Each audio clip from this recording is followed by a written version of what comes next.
The capital நேயர்களுக்கு வணக்கம். நான் உங்கள் நிரஞ்சன். தமிழ்நாடு அமைச்சரவையில் மிக விரைவில் மாற்றம் வரப்போகுது, அதுவும் உச்சநீதிமன்றத்தால். என்னங்க சொல்றீங்க அப்படின்னு நீங்க கேட்கறது எனக்கு இங்கே வரைக்கும் கேட்குது. இந்த வீடியோவை ஃபுல்லாக ஸ்கிப் பண்ணாமல் பாருங்க. ஏன் நான் அதை சொன்னேன் அப்படின்ற விவரம் உங்களுக்கு கடைசியில் புரிய வரும்.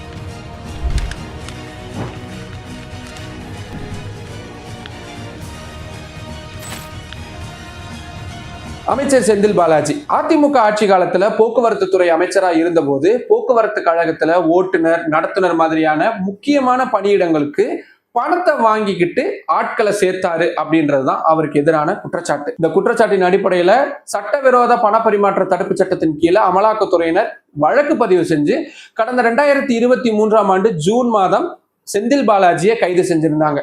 கிட்டத்தட்ட ஒரு வருஷம் அவரு சிறையில இருந்தாரு. அதுக்கப்புறமா உச்சநீதிமன்றம் தான் அவருக்கு ஜாமீன் வழங்கியிருந்தாங்க.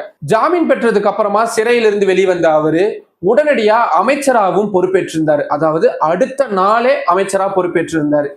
இதுக்கு எதிராக வித்யாகுமார் அப்படின்றவர் உச்சநீதிமன்றத்துல மனு தாக்கல் செஞ்சிருந்தாரு. அமலாக்கத்துறை சார்பாகவும் தனியா மனு தாக்கல் செய்யப்பட்டிருந்தது. இந்த வழக்குகள் பல மாதங்களா உச்சநீதிமன்றத்துடைய நீதிபதி அபயா எஸ் ஓஹா தலைமையிலான அமர்வு முன்னாடி மிக விரிவான முறையில விசாரிக்கப்பட்டிருக்கு. இந்த வழக்கு விசாரணையுடைய ஒவ்வொரு நகர்வுகளையும் நம்மளோட த கேபிட்டல் சேனல்ல நிறைய வீடியோக்களா நான் போட்டிருக்கிறேன். அதோடைய லிங்க் எல்லாத்தையும் நான் கீழே டிஸ்கிரிப்ஷன்ல கொடுக்குறேன்.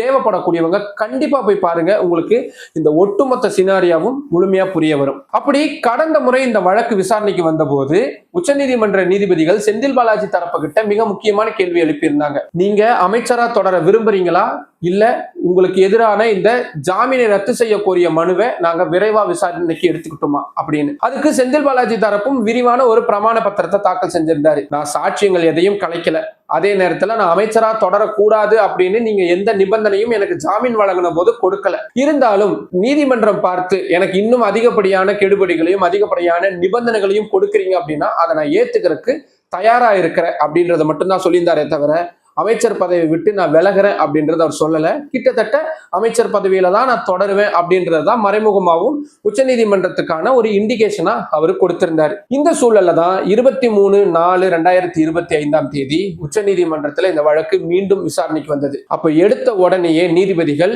செந்தில் பாலாஜி தரப்பு வழக்கறிஞர்கள்ட்ட உங்க அமைச்சரா தொடர்றாரா இல்லை பதவியை ராஜினாமா செய்ய போறாரா அப்படின்ற டைரக்டான கொஸ்டினை கேட்டாங்க. உடனே செந்தில் பாலாஜி தரப்பு வழக்கறிஞர் எந்திரிச்சு, நீங்க எங்களுக்கு ஜாமீன் கொடுத்த போது எங்களுக்கு எந்த விதமான நிபந்தனையும் கொடுக்கல, அமைச்சரா தொடரக்கூடாதுன்னு சொல்லல, இப்ப திடீர்னு நீங்க கேட்கறது எந்த வகையில நியாயமா இருக்கு அப்படின்ற மாதிரியான துணியில அவரு வாதங்களை முன்வைக்க தொடங்கினார். அதுக்கப்புறம் தான் செந்தில் பாலாஜிக்கு எதிராக உச்சநீதிமன்றம் கடுமையான வார்த்தை பிரயோகங்களை பயன்படுத்தினது மட்டும் இல்லாம வலிக்க சாட்டையை வச்சு அடிச்சாங்கன்னு கூட நம்ம சொல்லலாம். அந்த அளவுக்கு அவங்களுடைய கண்டிப்பு அப்படின்றது இருந்தது.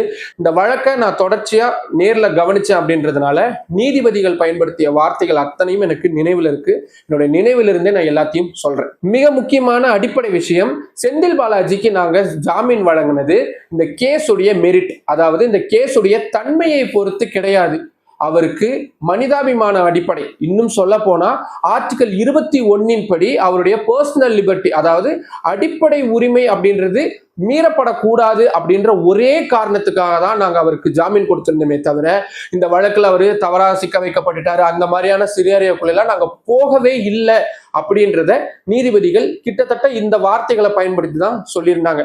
அதாவது செந்தில் பாலாஜிக்கு அவருடைய அடிப்படை உரிமை பறிக்கப்படக்கூடாது அப்படின்றதுக்காக தான் ஜாமீன் வழங்கணும் அப்படின்றத திட்டவட்டமா சொல்லிட்டாங்க. இது செந்தில் பாலாஜி தரப்புக்கு கிடைச்ச மிகப்பெரிய அடியா தான் பார்க்கப்பட்டது. ஏன்னா வெளியே ஜாமீன் பெற்று வந்ததுக்கு அப்புறமா அவங்களுடைய நடவடிக்கைகள், இந்த கேஸ்ல நான் தவறா சிக்க வைக்கப்பட்டிருக்கிறேன், அதனால்தான் எனக்கு ஜாமீன் உச்சநீதிமன்றம் கொடுத்துட்டாங்க அப்படின்ற மாதிரியான தொனில அவங்க பேசிக்கிட்டு இருந்ததுக்கு முழுக்க முற்றுப்புள்ளி வைக்கக்கூடிய வகையில தான் உச்சநீதிமன்றத்துடைய இந்த ஸ்டேட்மெண்ட் அப்படின்றது அமைஞ்சிருக்கு. அடுத்ததா நாங்க உங்களுக்கு ஜாமீன் வழங்கிட்டோம், ஆனா நீங்க அடுத்த நாளே அமைச்சராகவும் பொறுப்பேற்று இருக்கிறீங்க. ஒரு முக்கியமான துறையுடைய ஒரு அதிகாரமிக்க பொறுப்புக்கு நீங்க வந்திருக்கிறீங்க. உங்களுக்கு எதிராக ஏற்கனவே வழக்கு அப்படின்றது இருக்கு. இந்த வழக்குல இருக்கக்கூடிய சாட்சியங்கள் ஆயிரக்கணக்கானவங்க அரசு ஊழியர்களா இருக்கிறாங்க. ஒரு அமைச்சருக்கு எதிராக அரசு ஊழியர்கள் எப்படி நீதிமன்றத்திற்கு சாட்சி அளிக்க வருவாங்க அப்படின்ற இரண்டாவது வலுவான கேள்வியும் எழுப்பினாங்க.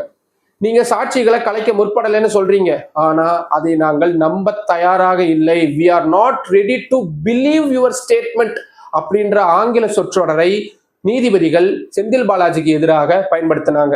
நீங்க சாட்சிகளை கலைக்க முற்படலைன்னு சொல்றீங்க, ஆனா சாட்சியங்கள் அளிக்க நீதிமன்றத்துக்கு வராமையே இருக்கிறாங்க.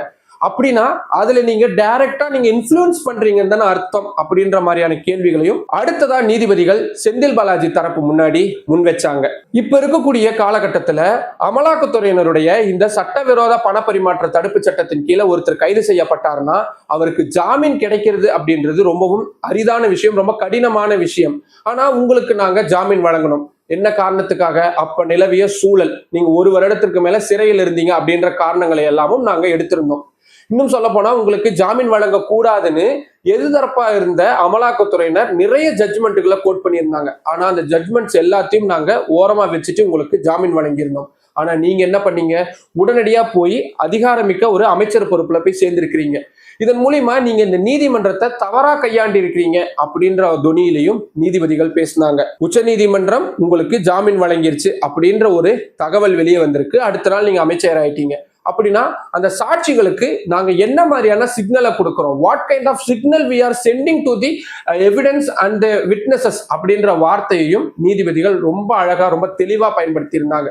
இது இந்த வழக்கில் உங்களுக்கு கிடைத்த மிகப்பெரிய நிவாரணமா பார்க்கப்படும் பட்சத்துல அது சாட்சிகள் மத்தியில ஒரு விதமான அச்ச உணர்வை தானே ஏற்படுத்தும். இதைத்தான் நாங்க சிக்னல் அப்படின்னு பயன்படுத்துறோம் அப்படின்னு நீதிபதிகள் சொல்லியிருந்தாங்க. கடைசியா உங்களுக்கு நாங்க கேட்கக்கூடிய ஒரே கேள்வி, அமைச்சரா தொடர விரும்புறீங்களா இல்லையா? whether you want a freedom அப்படின்ற வார்த்தை அவங்க கேட்டிருந்தாங்க. அதாவது நீங்க சிறைக்கு போக விரும்புறீங்களா, அதிகாரத்தோட சேர்ல உட்கார்ந்துருக்கணும்னு நினைக்கிறீங்களா அப்படின்ற ஒரு கேள்வியை மிக பிரதானமா முன் வச்சிருக்கிறாங்க. செந்தில் பாலாஜி தரப்பினர் அப்ப எந்திரிச்சு, இல்ல எங்களுக்கு திங்கட்கிழமை வரைக்கும் நேரம் கொடுங்க, நாங்க திங்கட்கிழமை சொல்றோம் அப்படின்னு.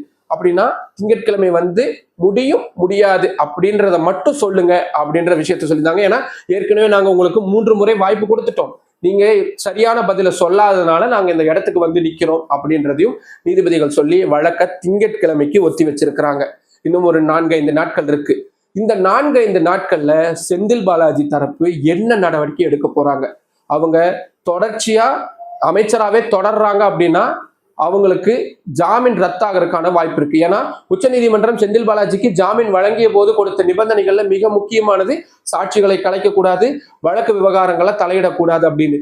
இது ரெண்டையுமே நீதிபதிகள் உறுதியா சொல்லியிருக்கிறாங்க. இன்னும் சொல்ல போனா செந்தில் பாலாஜி தரப்பு சொல்லக்கூடிய விஷயங்களை நாங்க ஏற்றுக்கொள்ள மாட்டோம் அப்படின்றத நீதிபதிகளே சொல்லியிருக்காங்க. அப்படின்றதுனால அவரு நிபந்தனைகளை மீறிட்டாங்கன்னா ஜாமீன் ரத்தாகிறதுக்கான வாய்ப்பு 100% இருக்கு. உச்ச நீதிமன்றத்தால அதை செய்ய முடியும். அதனால செந்தில் பாலாஜி அமைச்சரா தொடர்ந்தாரு அப்படின்னா அவருக்கான ஜாமீன் ரத்து செய்யப்படும். ஆனா அவரு அமைச்சரா தொடரலை, அமைச்சர் பதவியை ராஜினாமா செய்கிறார் அப்படின்னா தமிழ்நாடு அரசியல்ல என்ன மாதிரியான மாற்றங்கள் வரப்போகுது? இன்னும் ஓராண்டு தான் இருக்கு தமிழ்நாடு சட்டப்பேரவை தேர்தலுக்கு. கொங்கு பகுதியில் செந்தில் பாலாஜி கடுமையான முறையில வேலை செய்யக்கூடியவர், ரொம்ப அதிக ஆதிக்கம் செலுத்தக்கூடிய நபரா இருக்கிறாரு. இப்ப அதிமுக பாஜக கூட்டணி அமைஞ்சிருக்கக்கூடிய சூழல்ல கொங்கு பகுதிகளில் அவங்களுடைய கை சற்று ஓங்கும் அப்படின்னு எதிர்பார்க்கக்கூடிய சூழல்ல செந்தில் பாலாஜியோடைய ஆப்சன்ஸ், அவரு அமைச்சரா இல்லைனாலும் அவருடைய ஆப்சன்ஸ் தான், சிறைக்கு போனாலும் பெரிய ஆப்சன்ஸ் தான். அந்த ஆப்சன்ஸ் திமுகவுக்கு என்ன மாதிரியான விலையை கொடுக்க போகுது அப்படின்ற மாதிரியான நிறைய கேள்விகள் எழுந்திருக்கு. தமிழ்நாடு அரசியல் மாற்றம் மட்டும் இல்லாம தமிழ்நாடு அமைச்சரவை மாற்றத்தையும் இது ஏற்படுத்தும். யார் அவருடைய இடத்துக்கு வருவாங்க? ஏற்கனவே பிடிஆர் பழனிவேல் தியாகராஜன் அரசின் மீதான அதிருப்தியில் இருக்கிறார். நிறைய விஷயங்கள்லாம் போயிட்டு இருக்கக்கூடிய சூழல்ல இன்னொரு அமைச்சருடைய விக்கெட்டும் போகுது. ஏற்கனவே பொன்முடிக்கு எதிரான மிக தீவிரமான செயல்பாடுகள் அப்படின்றது நடந்துட்டு வரக்கூடிய சூழல்ல அடுத்தடுத்த அமைச்சர்கள் தொடர்ச்சியான சிக்கல்களை சிக்கிட்டு வர்றது அரசுக்கும் மிகப்பெரிய பின்னடைவை, திமுக கட்சிக்கும் மிகப்பெரிய பின்னடைவை ஏற்படுத்தியிருக்கக்கூடிய சூழல்ல திமுக கட்சியிலையும் என்ன மாதிரியான மாற்றங்கள்லாம் ஏற்படுத்த போகுது அப்படின்றதெல்லாம் நிறைய கேள்விகளா எழுந்திருக்கு. சரி, செந்தில் பாலாஜிக்கு எதிராக உச்சநீதிமன்றம் எழுப்பி இருக்கக்கூடிய இவ்வளவு கடுமையான கண்டனங்களையும் கேள்விகளையும் நீங்க எப்படி பாக்குறீங்க? ஒருவேளை செந்தில் பாலாஜி அமைச்சர் பதவியை ராஜினாமா செய்யும் பட்சத்துல அது எத்தகைய தாக்கத்தை தமிழ்நாடு அரசியல்ல ஏற்படுத்தும்? குறிப்பா திமுகவுக்கு அது பின்னடைவா இருக்குமா இருக்காதா? இதை பத்தின நிறைய ஆன்சர்ஸ் உங்ககிட்ட இருக்கும் எனக்கு தெரியும். உங்களுக்கு என்ன விடை தோணுனாலும் அதை கீழே கமெண்ட் பாக்ஸ்ல சொல்லுங்க. அதை படிச்சு பார்க்கறதுக்கு நான் ரொம்ப ஆவலா இருக்கிறேன். மற்றும் ஒரு வீடியோவில் சந்திக்கலாம். நன்றி.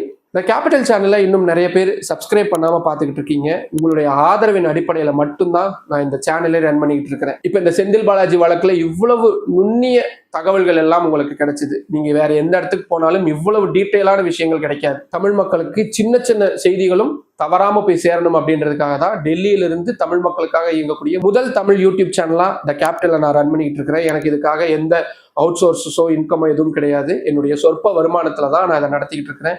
இதுக்கு நான் உங்ககிட்ட இருந்து எதிர்பார்க்கறது உங்களுடைய ஆதரவை மட்டும்தான். அதனால நம்ம வீடியோஸை நிறைய பேருக்கு ஷேர் பண்ணுங்க, லைக் பண்ணுங்க, கமெண்ட் பண்ணுங்க.